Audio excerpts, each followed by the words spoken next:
Ezekiel chapter 27. Matthew Henry's Commentary on the Whole Bible. An exposition with practical observations of the book of the prophet Ezekiel. Chapter 27. Still we are attending the funeral of Tyre and the lamentations made for the fall of that renowned city. In this chapter we have 1. A large account of the dignity, wealth, and splendor of Tyre, while it was in its strength, the vast trade it drove, and the interest it had among the nations, verses 1 to 25, which is designed to make its ruin the more lamentable. 2. A prediction of its fall and ruin, and the confusion and consternation which all its neighbors shall thereby be put into, verses 26 to 36. And this is intended to stain the pride of all worldly glory, and by setting the one over against the other, to let us see the vanity and uncertainty of the riches, honors, and pleasures of the world, and what little reason we have to place our happiness in them or to be confident of the continuance of them, so that all this is written for our learning. Ezekiel 27 verses 1 to 25. Here, 1. The prophet is ordered to take up a lamentation for Tyrus, verse 2. It was yet in the height of its prosperity, and there appeared not the least symptom of its decay, yet the prophet must lament it, because its prosperity is its snare, is the cause of its pride and security, which will make its fall the more grievous. Even those that live at ease are to be lamented if they be not preparing for trouble. He must lament it because its ruin is hastening on apace, it is sure, it is near, and though the prophet foretell it, and justify God in it, yet he must lament it. Note, we ought to mourn for the miseries of other nations, as well as for our own, out of an affection for mankind in general. It is a part of the honor we owe to all men to bewail their calamities, even those which they have brought upon themselves by their own folly. 2. He is directed what to say, and to say it in the name of the Lord Jehovah, a name not unknown in Tyre, and which shall be better known, chapter 26:6. 1. He must upbraid Tyre with her pride, O Tyrus. Thou hast said, I am of perfect beauty, verse 3, of universal beauty, so the word is, every way accomplished, and therefore everywhere admired. Zion, that had the beauty of holiness, is called indeed the perfection of beauty, Psalm 50 verse 2, that is the beauty of the Lord. But Tyre, because well built and well filled with money and trade, will set up for a perfect beauty. Note, it is the folly of the children of this world to value themselves on the pomp and pleasure they live in, to call themselves beauties for the sake of them, and, if in these they excel others, to think themselves perfect. But God takes notice of the vain conceits men have of themselves in their prosperity when the mind is lifted up with the condition, and often, for the humbling of the spirit, finds a way to bring down the estate. Let none reckon themselves beautified any further than they are sanctified, nor say that they are of perfect beauty till they come to heaven. 2. He must upbraid Tyre with her prosperity, which was the matter of her pride. In elegies it is usual to insert encomiums of those whose fall we lament. The prophet, accordingly, praises Tyre for all that she had that was praiseworthy. He has nothing to say of her religion, her piety, her charity, her being a refuge to the distressed, or using her interest to do good offices among her neighbors, but she lived great, and had a great trade, and all the trading part of mankind made court to her. The prophet must describe her height and magnificence, that God may be the more glorified in her fall, as the God who looks upon every one that is proud and abases him, hides the proud and the dust together, and binds their faces in secret, Job 40 verse 12. 1. The city of Tyre was advantageously situated, at the entry of the sea, verse 3, having many commodious harbors each way, not as cities seated on rivers, which the shipping can come but one way to. It stood at the east end of the Mediterranean, very convenient for trade by land into all the Levant parts, so that she became a merchant of the people for many isles lying between Greece and Asia. It became the great emporium, or mart town, the rendezvous of merchants from all parts. Their borders are in the heart of the seas, verse 4. It was surrounded with water, which was a great advantage to its trade. It was the darling of the sea, laid in its bosom, in its heart. Note, it is a great convenience, upon many accounts, to live in an island. Seas are the most ancient landmark, not which our fathers have set, but the God of our fathers, and which cannot be removed as other landmarks may, nor so easily got over. The people so situated may the more easily dwell alone, if they please, as not reckon among the nations, and yet, if they please, may the more easily traffic abroad and keep a correspondence with the nations. We therefore of this island must own that he who determines the bounds of men's habitations has determined well for us. 2. It was curiously built, according as the fashion then was, and, being a city on a hill, it made a glorious show and tempted the ships that sailed by into her ports, verse for thy builders have perfected thy beauty, they have so improved in architecture that nothing appears in the buildings of Tyre that can be found fault with, and yet it wants the perfection of beauty into which the Lord does, and will build up his Jerusalem. Black small square, 3. It had its haven replenished with abundance of gallant ships, Isaiah 33 verse 21. The ship carpenters did their part, as well as the house carpenters theirs. The Tyrians are thought to be the first that invented the art of navigation, at least they improved it, and brought it to as great a perfection perhaps as it could be without the lodestone. 1. They made the boards, or planks, for the hulk of the ship, of fir trees fetched from Senir, a mount in the land of Israel, joined with Hermon, Canticles 4:8. Planks of fir were smooth and light, but not so lasting as our English oak. 2. They had cedars from Lebanon, another mountain of Israel, for their masts, verse 5. 3. They had oaks from Bashan, Isaiah 2 verse 13, to make oars of, for it is probable that their ships were mostly galleys, that go with oars. The people of Israel built few ships for themselves, but they furnished the Tyrians with timber for shipping. Thus one country uses what another produced, and so they are serviceable one to another, and cannot say to each other, I have no need of thee. For such magnificence did they effect in building their ships that they made the very benches of ivory, which they fetched from the Isles of Chittim, from Italy or Greece, and had workmen from the Ashurites or Assyrians to make them, so rich would they have their staterooms and their ships to be. 5. So very prodigal were they that they made their sails of fine linen fetched from Egypt, and that embroidered too, verse 7. Or it may be meant of their flags, which they hoisted to notify what city they belonged to, which were very costly. The word signifies a banner as well as a sail. 6. They hung those rooms on shipboard with blue and purple, the richest cloths and richest colors they could get from the isles they traded with. For though Tyre was itself famous for purple, which is therefore called the Tyrian dye, yet they must have that which was far-fetched.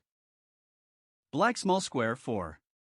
These gallant ships were well manned by men of great ingenuity and industry. The pilots and masters of the ships, that had command in their fleets, were of their own city, such as they could put a confidence in, verse 8. Thy wise men, O Tyrus, that were in thee, were thy pilots. But for common sailors, they had men from other countries, the inhabitants of Arvad and Zidon were thy mariners. These came from cities hear them. Zidon was sister to Tyre, not 2 leagues off, to the northward, there they bred able seamen, which it is the interest of the maritime powers to support and give all the countenance they can to.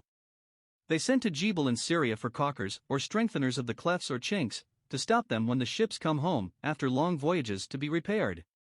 To do this they had the ancients and wise men, verse 9, for there is more need of wisdom and prudence to repair what is gone to decay than to build anew. In public matters there is occasion for the ancients and wise men to be the repairers of the breaches, and the restorers of paths to dwell in. Nay, all the countries they traded with were at their service, and were willing to send men into their pay, to put their youths apprentice in Tyre, or to put them on board their fleets, so that all the ships in the sea with their mariners were ready to occupy thy merchandise. Those that give good wages shall have hands at command. 5. Their city was guarded by a military force that was very considerable, verses 10 and 11. The Tyrians were themselves wholly given to trade, but it was necessary that they should have a good army on foot, and therefore they took those of other states into their pay, such as were fittest for service, though they had them from afar, which perhaps was their policy, from Persia, Lud, and Phut. These bore their arms when there was occasion, and in time of peace hung up the shield and buckler in the armory, as it were to proclaim peace, and let the world know that they had at present no need of them, but they were ready to be taken down whenever there was occasion for them. Their walls were guarded by the man of Arvad, their towers were garrisoned by the Gammadim, robust men, that had a great deal of strength in their arms, yet the vulgar Latin renders it pygmies, men no longer than one's arm. They hung their shields upon the walls in their magazines or places of arms, or hung them out upon the walls of the city, that none might dare to approach them, seeing how well provided they were with all things necessary for their own defense.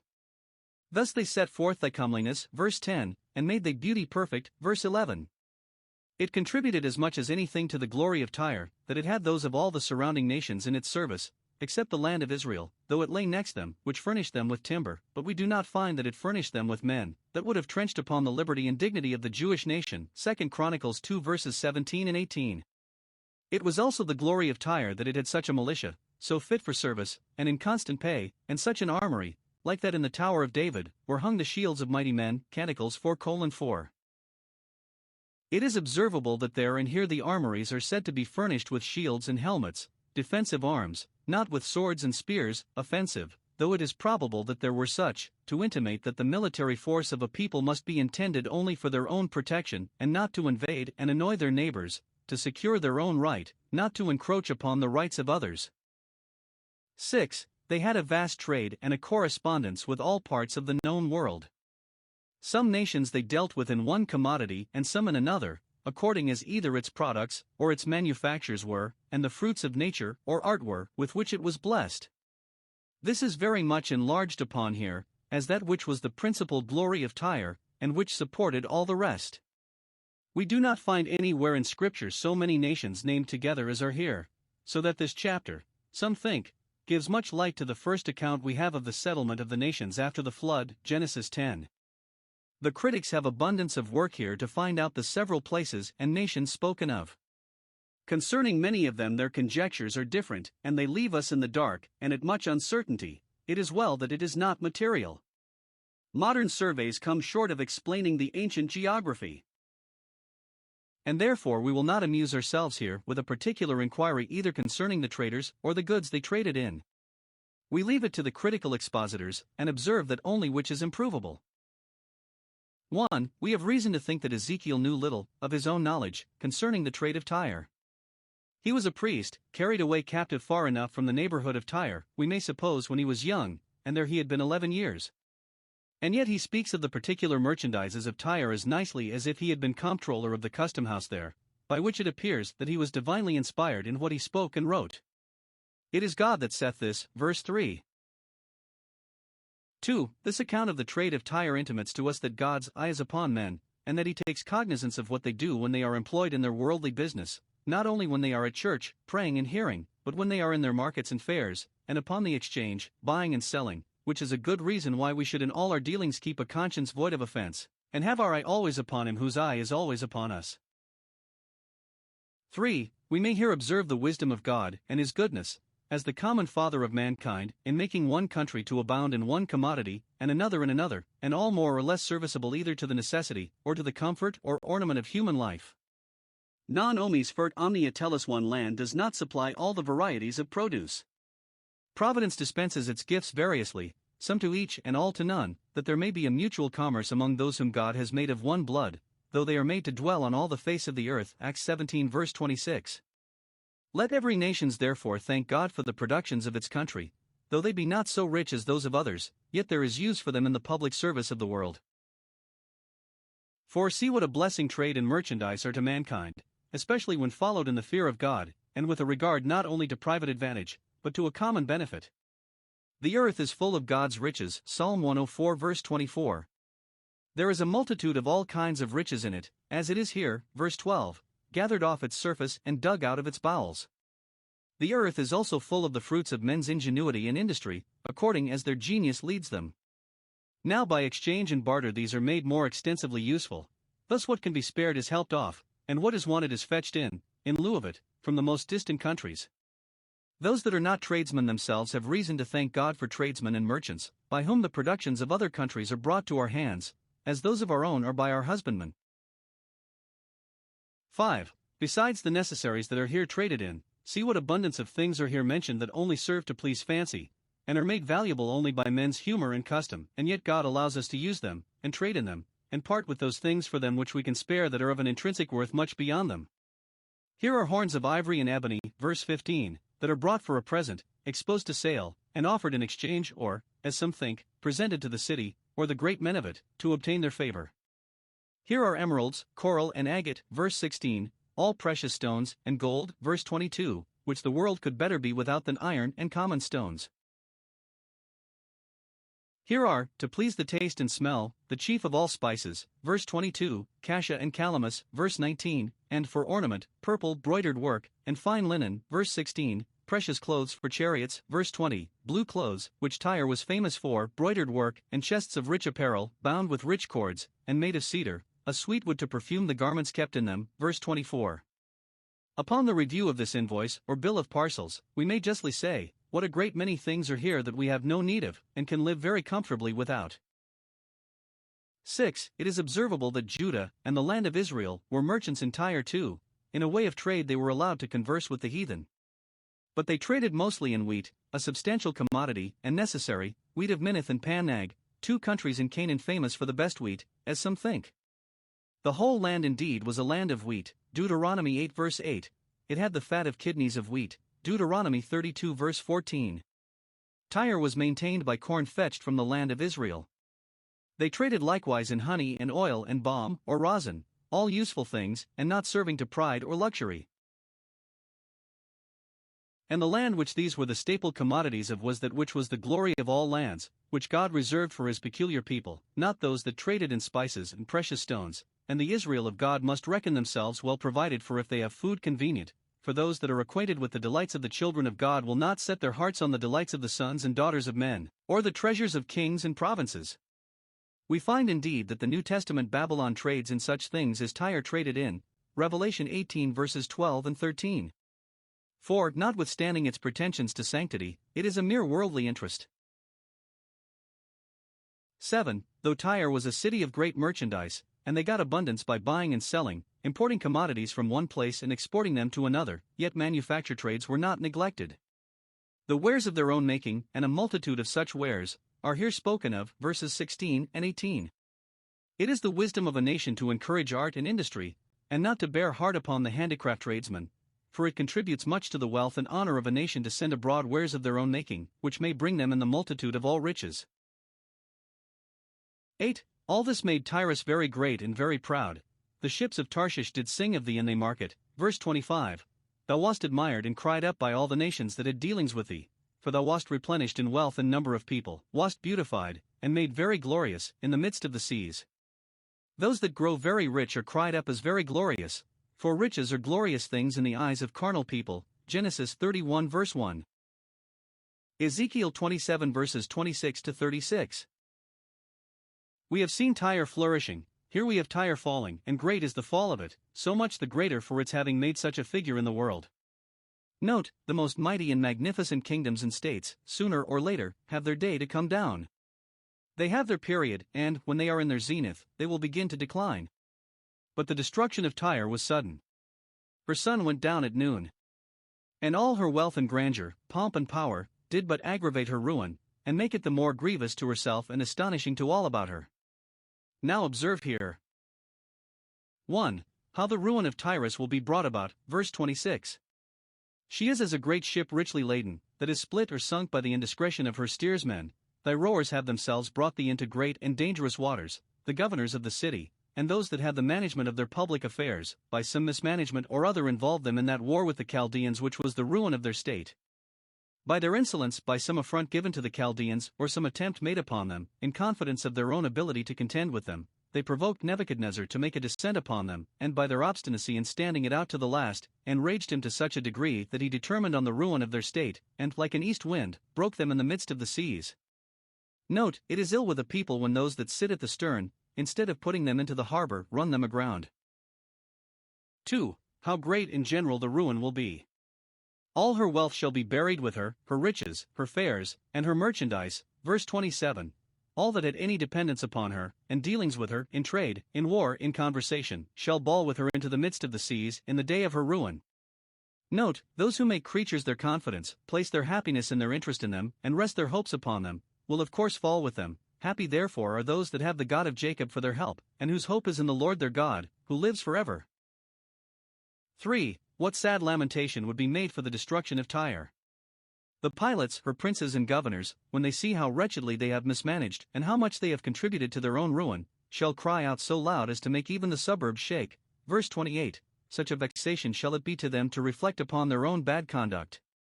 The inferior officers, that were as the mariners of the state, shall be forced to come down from their respective posts. Verse 29. And they shall cry out against thee, as having deceived them, in not proving so well able to hold out as they thought thou hadst been. They shall cry bitterly for the common ruin, and their own share in it. They shall use all the most solemn expressions of grief. They shall cast dust on their heads, in indignation against themselves, shall wallow themselves in ashes, as having bid a final farewell to all ease and pleasure. They shall make themselves bald, verse 31, with tearing their hair, and, according to the custom of great mourners, those shall gird themselves with sackcloth who used to wear fine linen, and, instead of merry songs, they shall weep with bitterness of heart. Note, losses and crosses are very grievous and hard to be borne, to those that have long been wallowing in pleasure and sleeping in carnal security. 4. How Tyre should be upbraided with her former honor and prosperity. Verses 32 and 33. She that was Tyrus the renowned shall now be called Tyrus the destroyed in the midst of the sea. What city is like Tyre? Did ever any city come down from such a height of prosperity to such a depth of adversity? Time was when thy wares, those of thy own making and those that passed through thy hands, went forth out of the seas, and were exported to all parts of the world. Then thou filledst many people, and didst enrich the kings of the earth and their kingdoms. The Tyrians, though they bore such a sway in trade, were yet, it seems, fair merchants, and let their neighbors not only live, but thrive by them. All that dealt with them were gainers. They did not cheat or oppress the people, but did enrich them with the multitude of their merchandise. But now those that used to be enriched by thee shall be ruined with thee, as is usual in trade, when thou shalt be broken, and all thou hast is seized on, all thy company shall fall too. Verse 34. There is an end of Tyre, that made such a noise and bustle in the world. This great blaze goes out in a snuff. 5. How the fall of Tyre should be matter of terror to some and laughter to others, according as they were differently interested and affected. Some shall be sorely afraid, and shall be troubled. Verse 35, concluding it will be their own turn to fall next. Others shall hiss at her. Verse 36, shall ridicule her pride, and vanity, and bad management, and think her ruin just. She triumphed in Jerusalem's fall, and there are those that will triumph in hers. When God casts his judgments on the sinner, men also shall clap their hands at him, and shall hiss him out of his place. Job 27 verses 22 and 23. Is this the city which men called the perfection of beauty?